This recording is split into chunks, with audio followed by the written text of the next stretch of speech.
जब से शेख हसीना की सरकार बांग्लादेश से गई है, तब से बांग्लादेश में कट्टरपंथियों का राज है। हिंदुओं पर हमले हो रहे हैं। बांग्लादेश के मंत्री तक भारत के खिलाफ जहर उगल रहे हैं। बांग्लादेश शायद ये भूल गया कि वो पैदा कैसे हुआ है। बांग्लादेश की नींव किसकी वजह से पड़ी? जो पाकिस्तान कभी बांग्लादेश को छल्ली करता था, उसी बांग्लादेश का अस्तित्व भारत की वजह से है।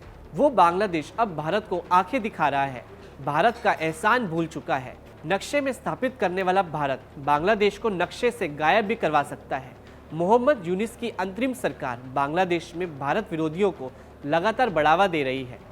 उपद्रवियों का एक समूह ढाका स्थित भारतीय उच्चायोग के पास प्रदर्शन करने पहुंच गए।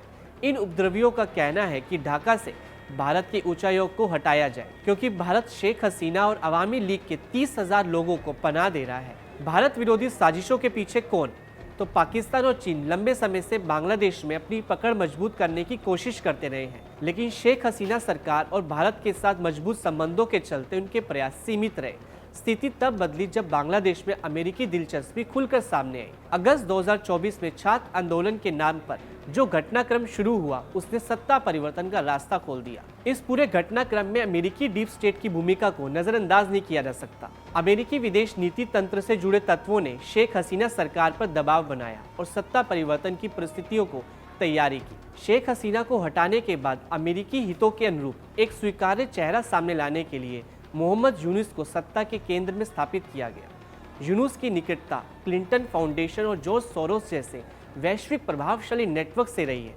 सत्ता संभालते ही उनके नेतृत्व में बांग्लादेश ने भारत से दूरी बनानी शुरू कर दी। अब उसी रणनीति के तहत दोबारा हिंसक भीड़ का इस्तेमाल किया जा रहा है।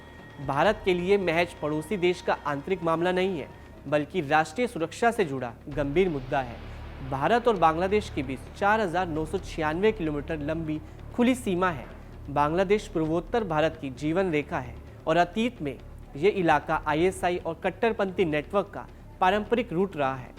अवैध घुसपैठ, जनसांख्यिकीय दबाव और सिलीगुड़ी कॉरिडोर यानी चिकन नेक पर अप्रत्यक्ष खतरा वास्तविक चिंता का विषय है। यदि बांग्लादेश रणनीतिक रूप से शत्रुतापूर्ण या लंबे समय तक अस्थिर रहता है, तो इसका सीधा असर भारत के पूर्वोत्तर राज्यों पर पड़ेगा।